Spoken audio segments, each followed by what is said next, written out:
Shalom, welcome to the Jewish View. My name is Rabbi Nachman Simon with the Chabados of Damar, together with my co-host Mark Gronich of jbiztechvalley.com and Statewide News Service. Well, Rabbi, we have today with us a guest that has the foremost authority in the Middle East, in my opinion, and it's Stephen Berk from Union College with the Henry and Sally Schaffer Professor of Holocaust and Jewish Studies. Welcome to the Jewish View. It's a pleasure and privilege to be here. So we want to get your thoughts on the Middle East as it relates to the surrounding countries and how they relate to Israel, and and how it got to this point. So with the British, with the British Mandate and all the way. Well, maybe it goes through. Even earlier. There, you're starting 100 years ago, and well, you'd have to go through a whole history course of thousands of years ago. Well, I could let you start where you want to start. Let me begin by using a statement that I wish I had coined, but I did not. The statement is, Israel is a good country in a bad neighborhood. And the neighborhood has always been hostile, and even more hostile today than it really has been in the past. Where should one begin? Jerusalem, Jerusalem, if I forget thee, let my right hand forget its cunning, let my tongue cleave to the roof of my mouth. The Jews in Babylonia long to return home. The Jewish people instituted in their religion, in their thinking, in their worldview, a memory of the promised land. Again, I know to whom I'm speaking here, and so it's a little awkward, but we are on television here. We don't pray towards Miami, we pray towards Jerusalem. When we bench or say the grace, the prayer after the meals, we pray for the peace of Jerusalem, dew and rain in Jerusalem. So there was always a longing for that. The transformation takes place in the 19th century, when a number of things occurred. One very unfortunate. That is the rapid growth of a very, very harsh anti-Semitism. That is pogroms in Russia, a very hostile rhetoric towards Jews in Western and Central Europe. Again, the Jews are a misfortune, die sind unser Unglück. In Russian, Bezhidov spasai Rossiya, who beat the kikes and save Russia. This anti-Semitism, and in fact the very term anti-Semitism, occurs really at the end of the 19th century. For 1900 years, Christians would say, see that Jewish kid crossing the street, let's beat the living daylights out of him because his ancestors killed Jesus. Comes the new racial anti-Semitism. The Jewish kid crosses the street, let's kill him. Because the evil of the Jew is not in his Torah, it's not in his Talmud, it's in his blood, or what we would say his genes and his chromosomes. This anti-Semitism led a number of Jews. Herzl is the most famous, but he's not the only one.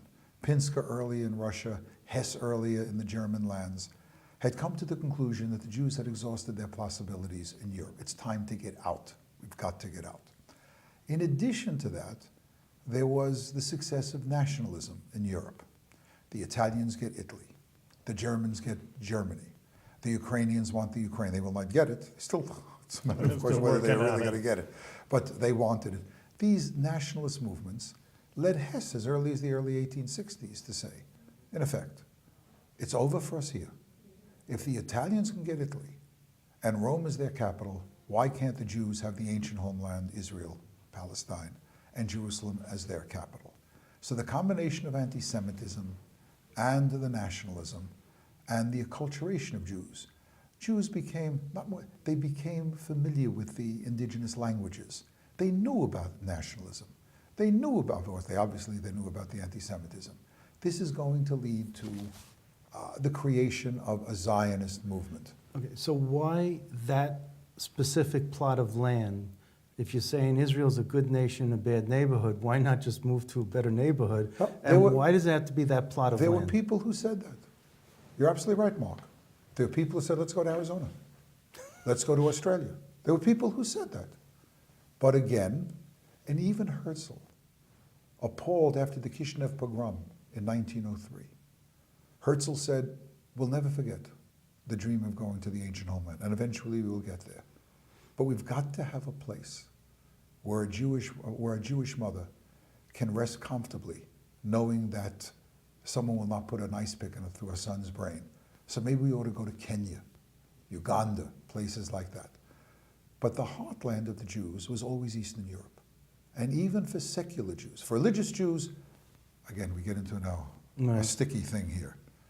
Most religious Jews, most what we would call Orthodox Jews, repudiated Zionism. And they would do so until the Second World War. But for less Orthodox Jews, and secular people, there was only one place to go. And that was the ancient homeland. Why is that? I mean, why that piece of land carved out that way? I mean, how do we're finding? Noah's Ark was in what's now in a different country.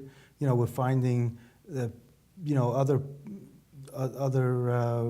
artifacts that are located in other artifacts, Mark. Right. The ancient homeland is the homeland of David and Solomon. It's the homeland of the prophets. It's the homeland of the two temples. It's the homeland. It's the place where the Jewish people entered history and made these remarkable contributions to history. And even secular people believed this is the place to go. Okay. The other argument was, of course, along with this was, where else are we going to go? Wherever we go, it's the same thing. It's going to be a repetition of the anti-Semitism and the assimilation. So we've got to have a homeland for ourselves. So now, I want to take the long view. Herzl was a secular man. The Zionist movement created by Herzl was by and large secular. Mm-hmm. Into this are going to come some other people. One, some rabbis, some Orthodox rabbis broke with the mainstream and said, this is the dawn of our redemption. We've got to go there. But when they said, we're going to go to Eretz Yisrael, the country that we're going to build is a country based on halakha, on Jewish law. Mm-hmm. But also into the movement, in larger numbers, came people who are, secular doesn't even begin to describe it.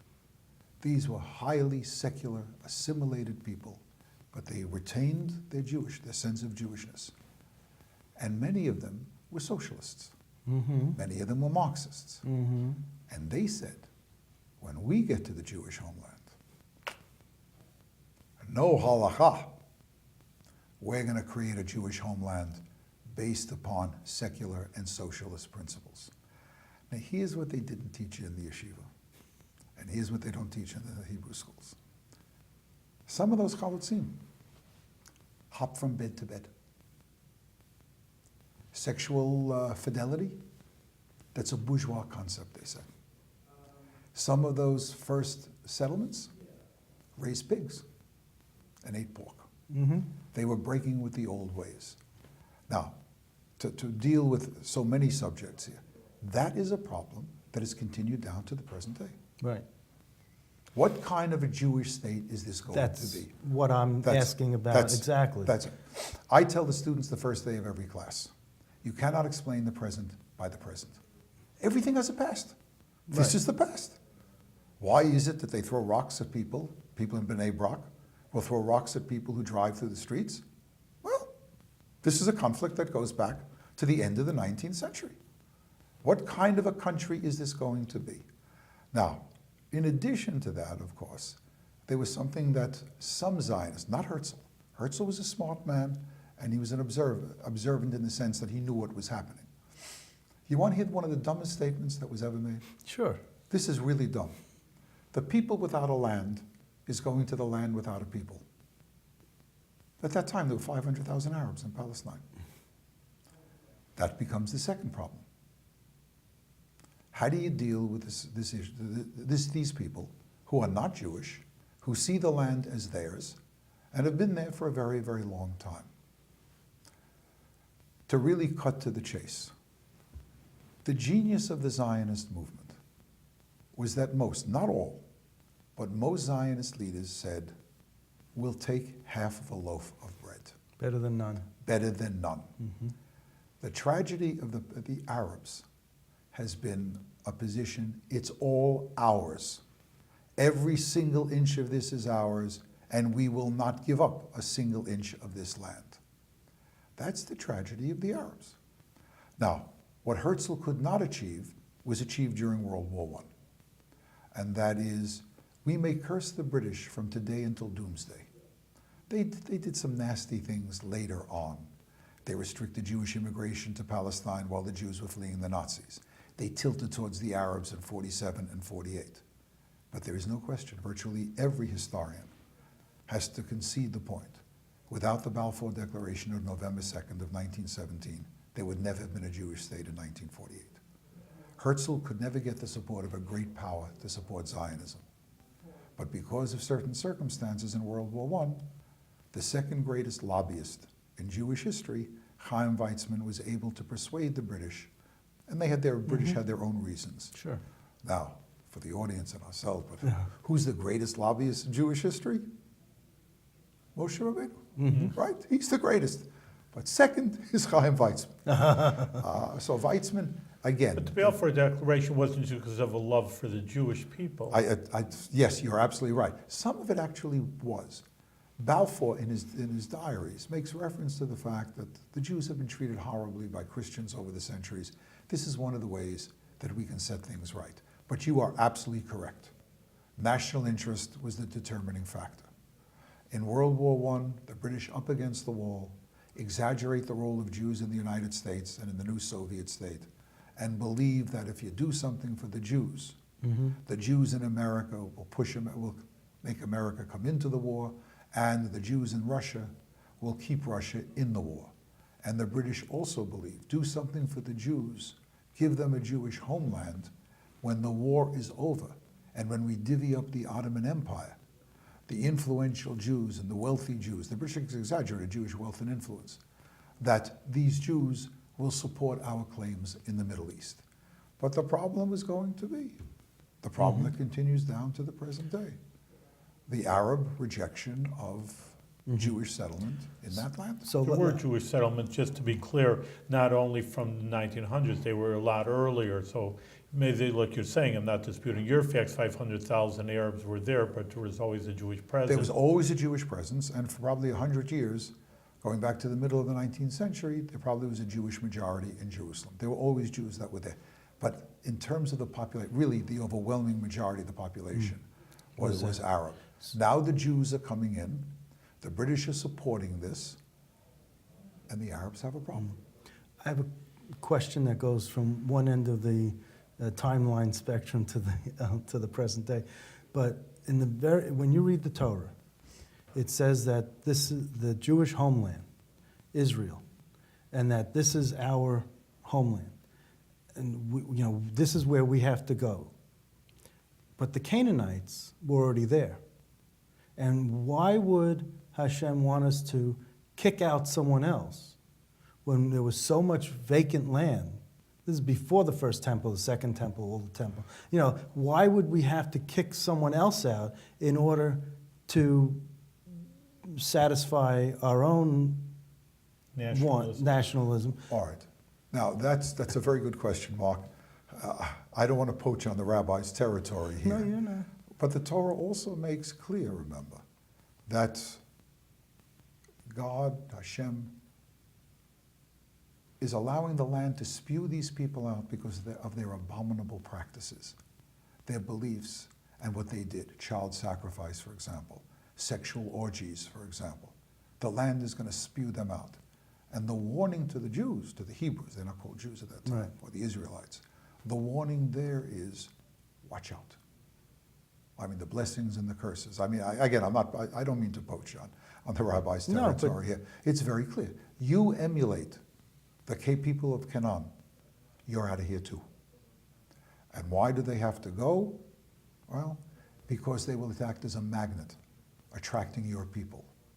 So, for example, the incidents in the Torah, Baal Peor, for example, where some of the Canaanites, people living in Canaan, some of the women seduce sexually the Israelite men. Now again, I'm not the one to talk whether this is right, whether this is wrong, or so on. The only thing I can tell you is, despite what the Torah says, we do know that these people are not kicked out, and that they're not murdered or exterminated. And how do we know that? Because centuries later, the prophets are still telling us that you are resorting to some of the practices of the people who are living here. The Canaanites. The Canaanites, they're called by different names and so on. Okay. But going back to what we were talking about, the Arabs are going to resist Jewish immigration for a number of reasons. One, of course, is whose land is this? In an age of nationalism, the Arabs, it's ours. It's not theirs. Second is the religious issue. In the eyes of Islam, the Jews are Dehimis. They are a protected people. Their religion is legitimate, but it is inferior to Islam. Therefore, the idea that Jews should exercise sovereignty over Muslims and over land that Muslims consider to be holy to Islam is inconceivable. Now, every analogy is a reach. I'm going to give you one. It's a reach. Herzl goes to Rome to talk to people in the Vatican, and he hears a sympathetic response. A sympathetic response. The Jews have suffered, they're entitled to a land. And then one individual, highly placed in the church, says to Herzl, in effect, this is not verbatim, you have a point, Herzl. You have a point. The Jews have suffered. But how can we allow you, the people who killed Jesus, how can we allow you to have control over Bethlehem, over Nazareth, over Jerusalem itself, all of those places that are holy to Christendom? That's the problem. It is true. One ought never to dispute this. It was far better to be a Jew living under Islam for many centuries than it was a Jew living under Christendom. That is true. But even in those good times, there were difficulties. And the problem is, and I think it's a problem that exists down to the present day, who the devil, I think Muslims are saying, some of them, who the devil do you think you are? Mm-hmm. Your religion is inferior, it's legitimate. Remember, Islam says that Judaism and Jews and Christians got divinely revealed books. The Torah is divinely revealed, says Islam, and so is the New Testament. But you screwed them up. What did the Christians do? According to Islam, they took a great prophet, Jesus, and they turned him into a son of God, a violation of monotheism. What did the Jews do? Well, they did a number of things. They cursed the prophets, says Islam, and the anthropomorphisms of the Torah. God is angry. God smites with his right hand. His nostrils flare.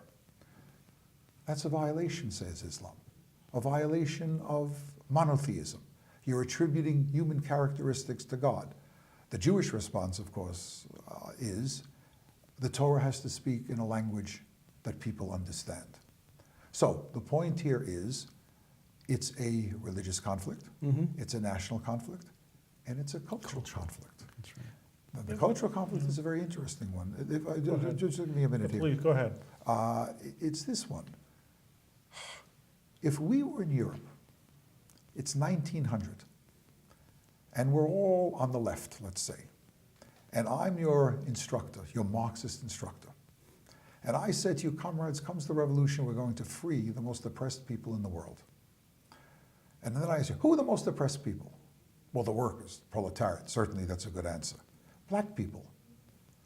Marxism and Zionism were very sympathetic to the plight of blacks in Africa and blacks in the United States. But who are the most oppressed people in the world? Women. Women are the most oppressed. Why are they oppressed? Well, we men married them.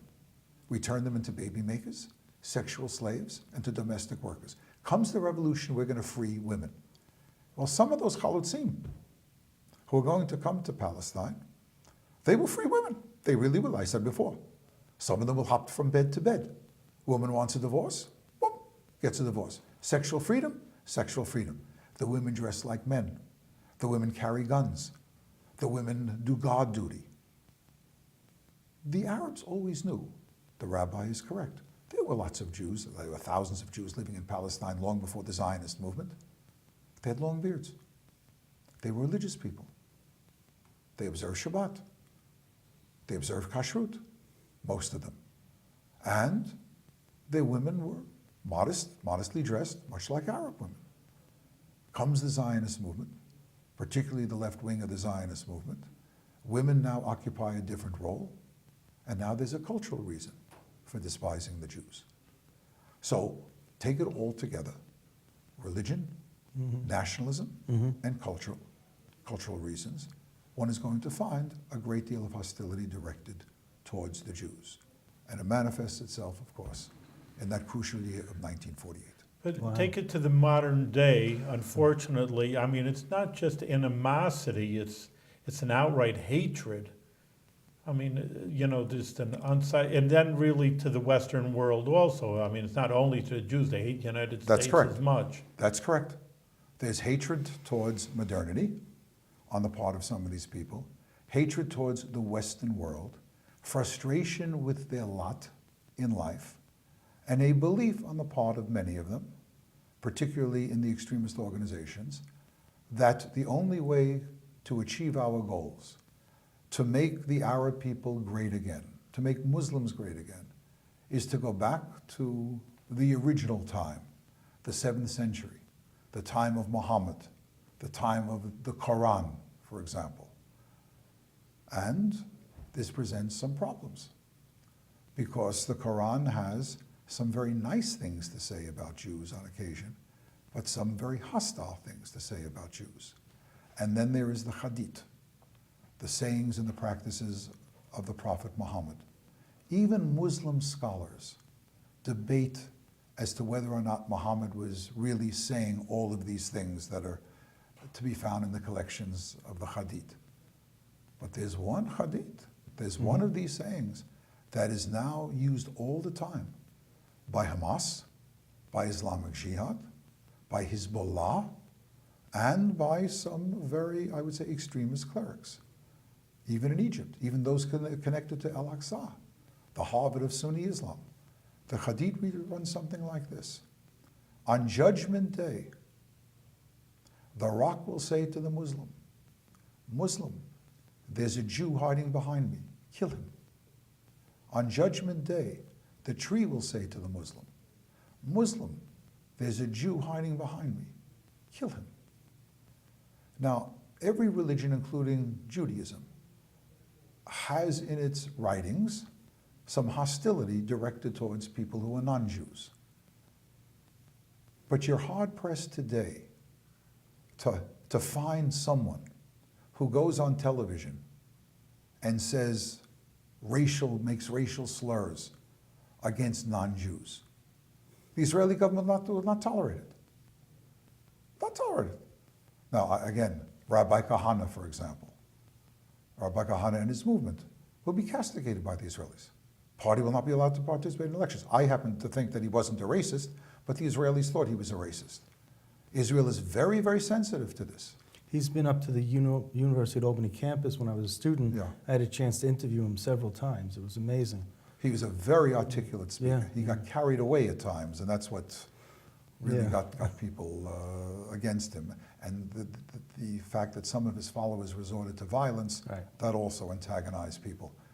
But you'll never see on Israeli television a rabbi or anybody talking the way Islamic clerics talk about the Jews. Last month, an Islamic cleric got on Egyptian television and was asked about this particular statement about on Judgment Day what's going to happen. He said, absolutely true, that's what's going to happen.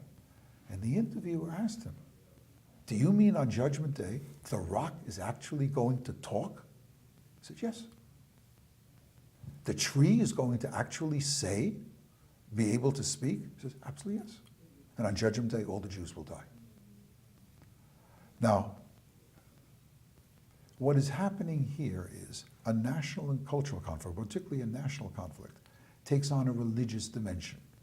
Those who are most vehemently opposed to Israel will draw on their religious traditions to justify their opposition. Wow.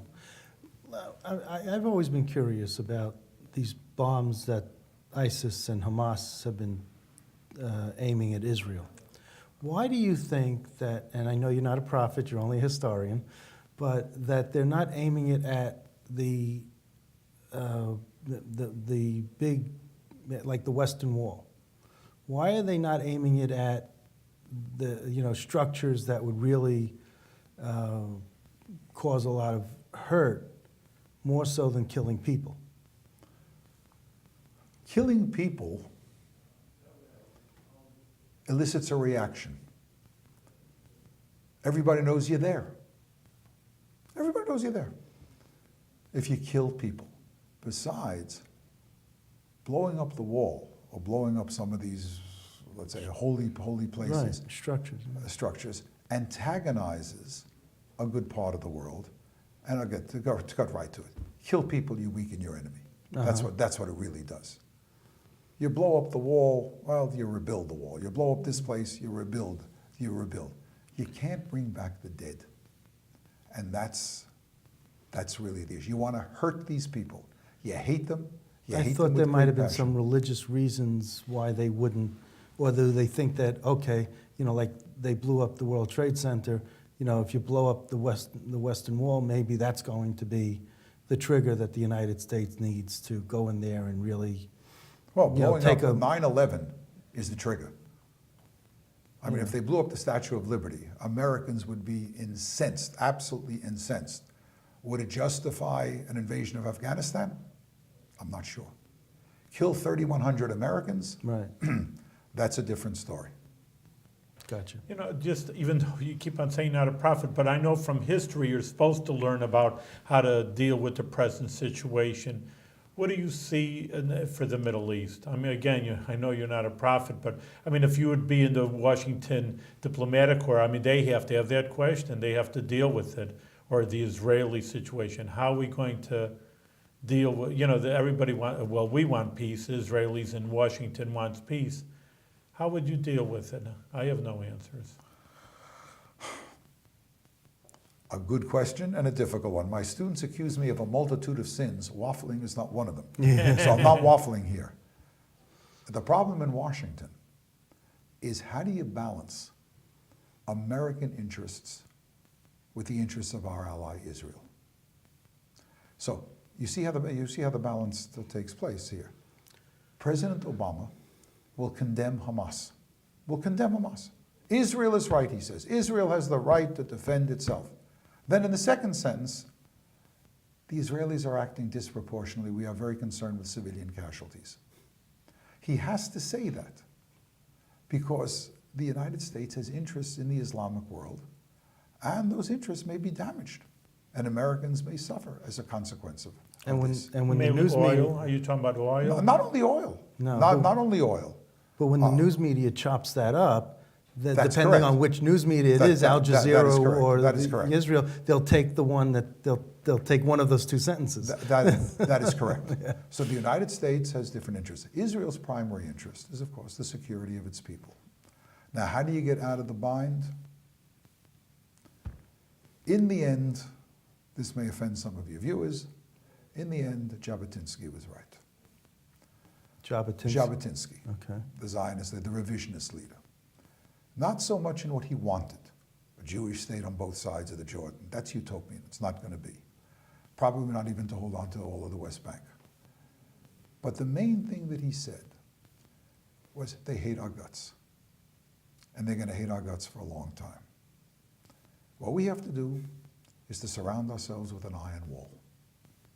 Arm ourselves to the teeth. And let them charge against that iron wall. And when they see they cannot destroy it, then and only then will there be peace. Okay.